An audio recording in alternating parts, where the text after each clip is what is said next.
আসসালামু আলাইকুম। ইফতারের সময় হয়ে এলো। আমি এখানে জুস বানাচ্ছি কলা, আপেল আর দুধ দিয়ে। তো তার জন্য আমি নিয়েছি 4টে কলা আর 1.5টা আপেল। তো সেগুলোকে আমি সুন্দর করে কেটে নিচ্ছি।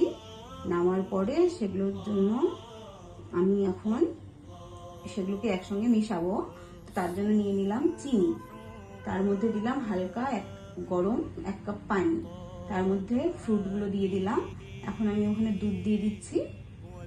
দুধ দিয়ে দেওয়ার পর পুরোটাকে আমি সুন্দর করে মিক্স করে নেব। দেখো তোমরাও এভাবে তৈরি করবে, ভালো লাগে এইভাবে খেতে।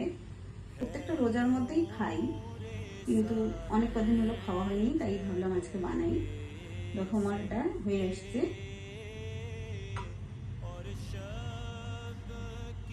এটাকে আমি এখন পরিবেশন করব। গ্লাসের মধ্যে আমি দিয়ে দিচ্ছি। জুসটাকে দিয়ে দেওয়ার পর আমি এখানে এখন মিশাচ্ছি তোমার কিশমিশ, আমন্ড, কাজু গুঁড়ো করে রেখেছি, সেটা এখানে দিয়ে দিচ্ছি। এটা খেতে খুবই ভালো লাগে। দেখো আমার ইফতারি কিন্তু রেডি।